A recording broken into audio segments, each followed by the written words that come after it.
설 이후 당신이 알아야 할 4가지 부동산 시장 지금 시작하겠습니다.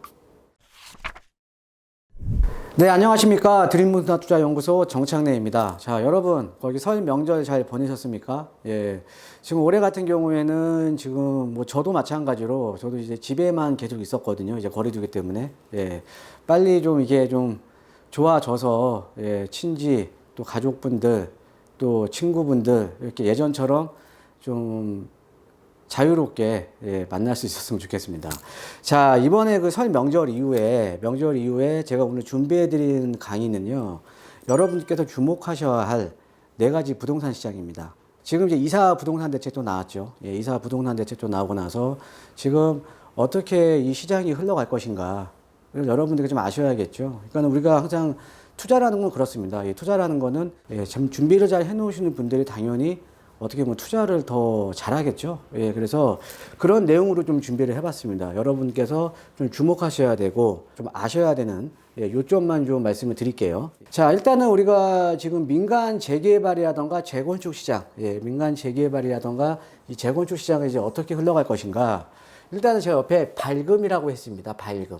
자, 민간은 뭐고 또 공공이 뭐냐. 야, 자, 이번에 이제 이사 대책에 나온 내용을 보면 공공이 이제 정비 사업에, 그러니까 뭐 재개발이라던가 재건축 지역의 정비 사업에 참여하는 사업은 공공이죠. 예, 공공이 주도하는 사업이고요. 그래서 이번에 나온 내용이 공공 주도 3080 대도시권 주택공급 획기적 확대 방안, 그냥 줄여서 그냥 이사 대책입니다. 자, 이사 대책인데 이 공공이 주도해서 앞으로 정비 사업을 하겠다라는 겁니다. 물론 이제 그 정비 사업지도 어떻게 보면은 주민들이 제한하는 방식이 많이 이루어지겠죠. 자, 그런데 이 공공이 시행하는 정비 사업 같은 경우에는 거래 금지라던가 아니면 뭐 현금 청산이라던가 이런 규제도 상당히 강하고요. 현금 청산에 대한 논란도 지금 계속 지금 얘기를 하고 있죠. 그러다 보니까 과연 이 공공시행 정비 사업이 과연 진행이 될 수 있을 것인가. 자, 제가 저번 시간에 말씀을 드렸듯이 문제점이 되는 게 뭐냐면 공공으로 이렇게 정비 사업을 하더라도 중요한 거는 조합원들, 거기 소유자들의 이익이 보장이 돼야 되고 이익이 좀 커져야 되는 겁니다. 그죠? 이익이 커져야 되는데 지금 저번 시간에 제가 말씀드렸듯이 이 공공시행 정비 사업으로 인해서 만약에 지정이 됐다가 만약에 주변 집가가 뭐 한 10%, 20% 가격이 오르게 되면 또 정비구역을 취소하겠다라고 나왔습니다. 조합원 입장에서, 소유자들 입장에서는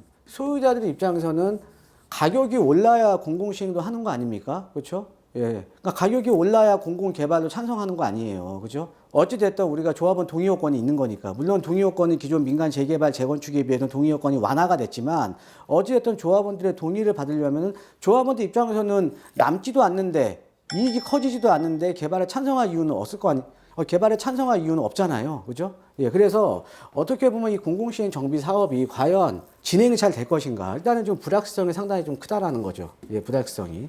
자, 그 다음에 아무래도 이제 공공이 들어오다 보니까는 좀 고밀도로 개발을 하잖아요. 용적률 상향이라던가 종상향이라던가 고밀해서 개발하고 어찌됐든 임대아파트 공급이 증가를 하는 거잖아요. 자, 이렇게 되면 당연히 단지 내 주거 쾌적성이 상당히 좀 악화가 된다라는 거죠. 그럼 이런 거에 비해서는 민간 재개발이나 재건축 같은 경우에는 뭐 이렇게 뭐 종상향이나 이런 게 없으니까 어떻게 보면 단지 내 쾌적성도 상당히 좋은 거죠. 그 다음에 공공이 시행해서 정비 사업을 하게 되더라도 당연히 이쪽에 가격이 올라가게 되면 당연히 민간 재개발, 재건축도 키맞추기를 할 거 아닙니까? 얘네가 올라가면 얘네도 올라가는 거죠. 그죠? 예, 그러다 보니까 당연히 공공 시행 쪽으로 이 투자자들이 들어가기가 이런 규제 때문에 좀 어려워졌으니까 민간 재개발이라던가 재건축 지역으로 당연히 투자자들은 들어올 거고요. 또 하나는 또 여러분들 지금 가만히 보시면 최근에 발표된 뭐 이 공공 재개발 8개 지역을 보더라도 지금 벌써 이제 입지가 가장 좋았던 흑석 2구역은 지금 삐그덕거리고 있지 않습니까? 그죠?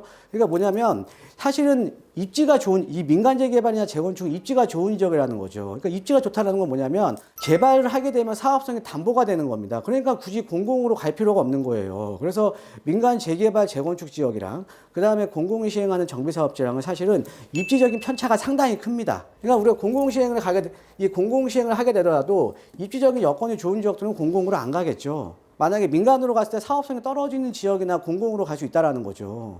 이해되시죠? 그래서 어찌됐든 민간 재개발이나 재건축의 입지 여건이 공공이 시행하는 정비 사업자하고는 비교 불가라는 거죠. 입지 자체가. 결론적으로 우리가 부동산은 입지잖아요. 입지. 그죠? 그래서 민간 재개발이나 재건축 시장은 2022년 시장은 상당히 좀 밝을 수밖에 없다. 라고 좀 보시면 될 것 같습니다. 자, 그 다음에 이제 우리가 아파트 시장 같은 경우에는 작년 같은 경우에는 전형적인 상저 하고 시장이었습니다. 그러니까 상대적으로 우리가 고가 아파트가 밀집된 지역보다는 저가 아파트가 밀집된 지역의 가격이 더 많이 올랐습니다. 예, 가격 상승률만 놓고 보면. 그래서 2020년 시장은 전형적인 상저 하고 시장이었는데, 자, 올해도 마찬가지로 저가 아파트 시장은 수요들이 계속적으로 유입될 가능성이 높습니다. 일단은 규제가 지금 지속이 되고 있죠. 예, 규제가. 이 규제에는 뭐 여러 가지가 있잖아요. 근데 그 중에서도 뭐 대출 규제라든가 이사 부동산 대책에 보면 아까 말씀드렸듯이 뭐 이사 대책 이후에 뭐 입주권 안 주겠다라는 내용이 지금 저는 좀 이해가 안 돼요. 이해가 안 되는데 들어가 있으면서 사실은 지금 이제 그 아파트를 매입하기 어려우신 분들이 그런 쪽으로 좀 투자를 많이 하셨거든요. 근데 이사 부동산 대책에 이런 규제에 대한 내용들이 들어가니까 다시 이런 시장들이 저가 아파트 시장으로 수요가 들어올 수밖에 없다라는 거죠. 자, 거기에다가 전세가 상승은 올해도 계속될 거잖아요. 그죠? 예. 그러니까 규제를 그러니까 양도소득세 같은 경우도 거주 요건을 강화하고 또 분양가 상한제에 또 거주 요건을 강화하니까 시장에 나온 물량들이 적어지는 거죠. 거기에다가 지금 서울 같은 경우에는 입주 물량이 올해 같은 경우 입주 물량이 지금 작년 대비해서 거의 반토막 났잖아요. 물량도 안 나오고요. 그죠? 그러니까 이건 전세가는 계속적으로 오를 가능성이 높다라는 거죠.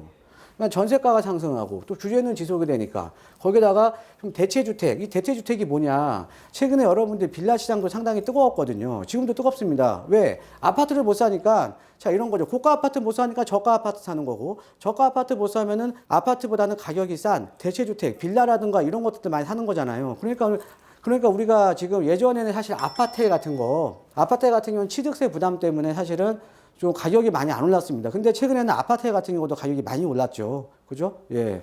자, 그러니까 이런 대체주택 가격이 상승을 하면서 또 가격을 또 이 저가 아파트 시장의 가격을 또 지지를 해주는 겁니다. 그래서 우리가 저가 아파트 시장 같은 경우에는 작년하고 동일하게 가격 상승에 대한 기대감이 크다라는 거죠. 자, 그 다음에 그러면 이제 고가 아파트가 몰려있는 특히나 재건축 아파트가 몰려있는 고가 아파트 시장은 어떠냐. 자, 어찌됐든 공공재건축이 되더라도 뭐 공공재개발이 되더라도 진행이 되게 되면 민간 재건축에 대한 기대감도 커지는 거 아닙니까? 그죠? 민간 재건축에 대한 기대감이 상당히 커지는 거잖아요. 자, 우리가 부동산 시장에서 중요한 게 뭡니까? 시장 참여자들의 심리예요, 심리. 우리가 사실 심리적인 요인 때문에 지금 뭐 패닉바잉이라던가 이런 것들도 나온다라는 거죠. 그죠? 예, 그러니까 당연히 기대감에 의해서 가격이 민간 재건축 같은 경우도 오를 가능성이 상당히 좀 높다라는 거죠. 작년에 또 못 올라줬잖아요. 그렇죠? 자, 거기에다가 규제 속, 그러니까 다주택자에 대한 규제를 펼치다 보니까 똘똘한 한 채에 대한 선호도는 여전하다라는 거죠. 그러면은 우리가 입지가 좀 재건축 쪽에 내가 그냥 거주하면 나중에 재건축까지 바라볼 이런 투자 수요들, 실수요와 투자 수요죠. 실수요자 하면 또 투자 수요죠. 이런 수요들은 지금 여전히 있다라는 거죠. 자, 거기에다가 상급지로 갈아타기 수요는 여전히 있다라는 거죠. 자, 최근에 여러분들 보면 또 이제 시장에 대한 유동성이 지금 상당히 풍부한데 최근에 여러분들 이제 고가 아파트 뭐 언론에서 보신 분도 있을 거예요. 15억 이상 되는 고가 아파트 같은 거, 예, 대출도 안 나오잖아요. 이런 거가 지금 거래 건수가 계속 꾸준하게 늘어나고 있죠. 그만큼 시장의 유동성이, 그러니까 시장에 돈이 많다라는 겁니다. 시장에. 그죠? 예. 자, 이런 것들 때문에 고가 아파트 시장 같은 경우도 제가 볼 때는 좀 가격이 오를 것 같아요. 제가 볼 때는. 그러면 고가 아파트가 올리게 되면 어떻게 되냐?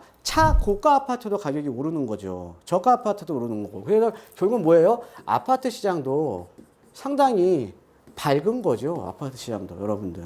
자, 그 다음에 이제 이게 지금 아파트 주간 매매 수급 지수예요. 매매 수급 지수가 100 이상일 때 지금 어떻게 보면은 지금 가격이 오를 거라는 전망을 많이 하는 겁니다. 근데 계속 지금 오르고 있는 거 아닙니까? 최근에 이제 이사 대책 이후는 약간 좀 주춤하겠죠. 대책 이후에는 항상 시장이 관망세였잖아요. 그죠? 지난 대책에 뭐 12, 16이나 우리가 뭐 여러 가지 9.13이라던가 8.2 대책이라던가 항상 이제 시장이 대책 이후에는 관망을 했었잖아요. 그죠? 예. 그래도 지금 매매 수급 지수가 110이라는 거죠. 예. 그러니까 가격이 오를 거라는 거에 시장 참여자들이 더 베팅을 하고 있다라는 거죠. 예.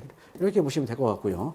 자, 그 다음에 도심 땅도 이제 큰 폭으로 오른다. 세 번째 이제 말씀드리는 겁니다. 도심 땅. 아, 도심에 무슨 땅이 있냐. 예, 도심에. 그냥 도심에 대지 지분을 넓게 가진 단독 다가구 주택 이런 땅을 말씀드리는 겁니다. 도심 땅도요. 여러분들 사실은 우리가 맨날 아파트하고 뭐 재개발, 재건축 이런 것만 생각을 하시는데 실질적으로 우리가 시장을 다녀보면요. 어떤 지역 같은 경우는 아파트 가격 상승률보다 단독이나 다가구 주택 가격 상승률이 더 높은 지역도 상당히 많습니다.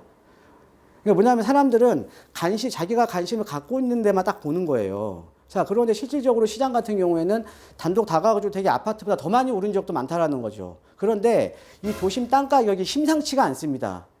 심상치가 않아요. 여러분들 만약에 이렇게 좀 여유 자금이 좀 되시는 분들, 우리 시청자 여러분 여유 자금이 되시는 분들은 사실은 갈아타기로 아파트에서 도심 땅으로 가셔도 상관없어요.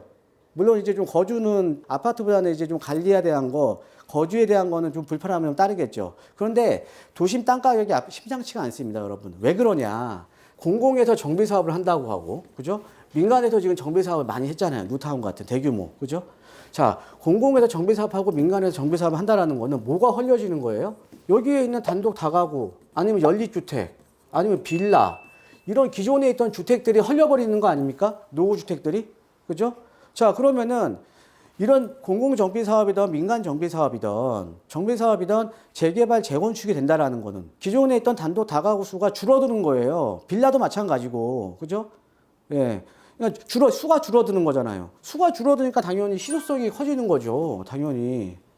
그래 이러면서 이제 공공정비사업을 계속적으로 하던 민간정비사업을 하던 도심 땅에 대한 희소성은 상당히 이제 높아지고 있다라는 거죠. 자, 거기에다가 최근에 이제 여러분들 빌라에 대한 수요가 많이 늘어났잖아요. 예, 그죠? 아파트가가 너무 높다 보니까는 빌라라도 대체적으로 많이 매입을 하는 거잖아요. 그래서 여러분들 뭐 저번 달 같은 경우 거래 건수가 상당히 많이 높았죠. 자, 이렇게 빌라에 대한 수요가 늘어나니까 우리가 단독 다가구 주택을 이제 빌라로 이제 짓는 경우가 상당히 많거든요. 그런데 이런 빌라에 대한 신축 수요가 많이 발생을 하면서 빌라 사업을 할 수 있는 단독 다가구 주택의 사업 부지가 많이 지금 줄어들고 있는 거예요. 땅이 많이 없습니다. 그러니까 뭐예요? 어떤 단독 다가구 주택이 헐려서 빌라로 지어지게 되면 서울에 빌라를 지을 수 있는 사업 부지가 점점 줄어드는 거잖아요. 그렇죠? 우리가 부동산 경제 이론은 간단한 거 아닙니까? 공급이 줄어든다. 수요는 늘어나는데. 그러니까는 이 신축 수요 때문에 또 가격이 오른다라는 거죠. 자, 거기에다가 지금 지난 시간에 제가 한번 말씀을 드렸는데 LH나 SH에서 뭐예요? 요즘 전세가도 많이 올라가고 빠르게 주택 공급을 해서 전세가도 잡아야 되니까 지금 LH나 SH가 오피스텔이라던가 다세대라든가 이런 것들을 매입을 해서 임대주택으로 공급을 하겠다라고 하잖아요. 임대주택으로. 그죠? 그러면은 도심에 사실은 사업부지도 별로 없는데 정부에서 매입하는 물량까지 생겨버리니까 점점 도심 땅 가격이 오를 수밖에 없다라는 거죠. 그러니까 여러분 제가 이걸 알려드리는 게 한 가지만 보시지 마시라는 거죠. 진짜로 현장에 나가보면 아파트보다도 땅 가격이 더 많이 오른 지역도 상당히 많이 있습니다. 그러니까 그런 지역도 여러분 좀 보셔야 돼요. 그 다음에 이제 베이비 부모 은퇴 수요. 이자가 낮다 보니까 이런 월세가 나오는 다가구, 상가주택 이런 것들이 많이 찾아요. 자기가 거주하면서 좀 월세 받기 위해서. 이런 수요들이니까 땅 가격을 계속 올려버리는 거죠. 그런데 올해 같은 경우는 작년보다 땅 가격이 더 오를 것 같습니다. 왜? 정부 물량도 있으니까. 2021년 매입 임대주택 유형별 공급 물량이에요. 지금 공급 물량 청년 세대를 위한 거 14,500가구, 일반인들을 위한 거 14,000세대, 그 다음에 신혼부부 원, 투 이것만 하더라도 지금 28,000에 38,000에 4만, 거의 4만 5천 가구예요. 이거를 다 매입을 해야 되는 겁니다. 이걸 다. 왜 이런 것들을 매입을 하냐? 아파트를 공급하기에는 너무 물리적인 시간이 많이 걸려요. 우리가 다세대나 이런 거는 아파트에 비해서는 물리적인 시간이 많이 단축이 되죠. 그죠? 그래서 이런 것들도 한번 생각을 해보셔야 됩니다. 그래서 도심 땅도 좀 큰 폭으로 오를 것 같다. 라고 좀 보셔야 될 것 같고요. 자, 그 다음에 가장 지금 이제 혼란에 빠지신 분들이 무주택자분들이에요. 청약을 기다려야 되나? 어디다가 해야 되나? 내 보유자금은 내 또 보유자금에 맞춰야 될 거 아니에요? 그런데 무주택자들은요, 심플합니다. 심플해요. 가점이 되시는 분들은 무조건 청약해야죠. 가점이 되시는데, 그죠? 가점이 되시거나 내가 어느 정도 당첨 가능성이 있으신 분들은요, 무조건 청약 받으셔야 됩니다. 그러니까 뭐냐면, 이 무주택자분들 같은 경우는 청약 가점이라던가 보유 자금에 따라 대응 방안이 틀려집니다. 청약 가점이 좀 되시는 분들은 민간 정비사업의 일반 분양분이든 공공 정비사업의 공공 분양 물량이든 무조건 잡으시는 게 중요해요. 내가 당첨 가능성이 있으신 분들은요. 만약에 도심권에 못 잡는다. 그러면 3기 신도시라도 꼭 잡으셔야 된다는 거죠. 왜 3기 신도시냐. 이 3기 신도시 어때요? 1기 신도시보다 어떻게 보면 서울과 접근성이 더 좋아요. 지금 1사 신도시보다 더 가까운 서울과 더 가까운 지역의 창녕 신도시라던가. 그죠? 어때요? 서울과 접근성이 좋잖아요. 그러니까 1기 신도시의 장점과 또 여기에 자족기준까지 들어가죠. 2기 신도시의 장점이 모아진 데가 3기 신도시입니다. 그러니까 여러분들 지금 청약 어느 정도 되시는 분들은 도심권 같은 경우에는 아무래도 청약 가점이 상당히 높잖아요. 그럼 물량이 많이 나오는 3기 신도시라도 관심을 가지셔야 된다는 거죠. 그래서 여러분들 청약 가점이 되시는 분들은 꼭 3기 신도시라도 꼭 관심을 가지셔야 됩니다. 어떻게 보면 우리 무주택자분들한테는 마지막 기회가 될 수도 있는 겁니다. 입지가 상당히 좋아요. 예, 이거 잊지 마세요. 입지가 좋다. 절대 잊지 마십시오.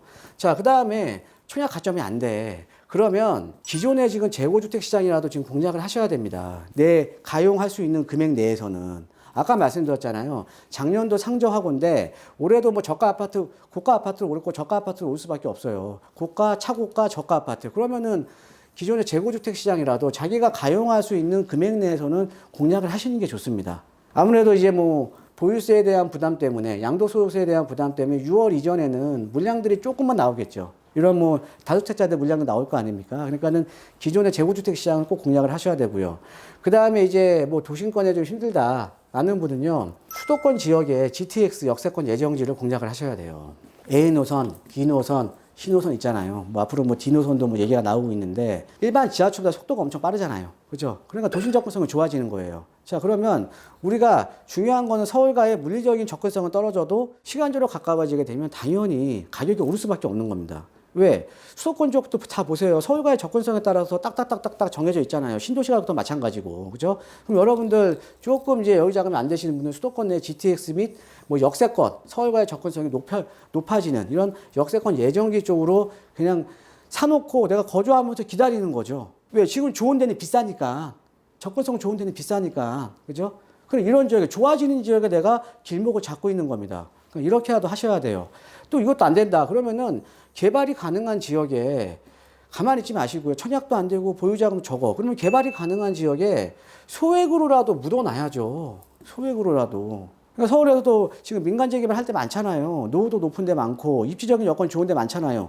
이런 데라도 내가 가용할 수 있는 자금에서 소액이라도 만들어서 이런 지역에 묻어놓으셔야 된다는 거죠. 자, 그래서 이 무주택자 대응 방안까지 말씀을 드렸는데, 그래서 2021년도 여러분들께서 아셔야 되는 4가지 다시 한번 정리를 해드리면, 첫 번째, 공공이 주도하는 정비 사업이 진행되더라도 어차피 민간 재개발 재건축 같은 경우는 입지적인 여건은 비교 불허입니다. 비교가 안 돼요. 그래서 민간 재개발 재건축 시장은 상당히 좀 밝을 것 같고요. 그 다음에 아파트 시장도 상당히 좀 좋을 것 같고, 그 다음에 여러분께서 생각지도 않았던 도심 땅들, 대지지금 큰 것들, 이런 것들도 아주 큰 폭으로 지금 오를 것 같고요. 그 다음에 무주택자에 대한 내용까지 오늘 말씀을 드렸습니다. 자, 그래서 여러분들 오늘 제가 강의해드린 내용 여러분들께 좀 도움이 되셨으면 하고요. 아직까지 구독하기 안 하셨던 분, 구독하기도 좀 눌러주시고요. 알람 버튼도 좀 눌러주시고, 좋아요도 한번 눌러주시고 하시면 저한테 좀 큰 힘이 되겠습니다. 항상 건강하시고 행복한 하루 지내시기를 진심으로 기원하겠습니다. 고맙습니다.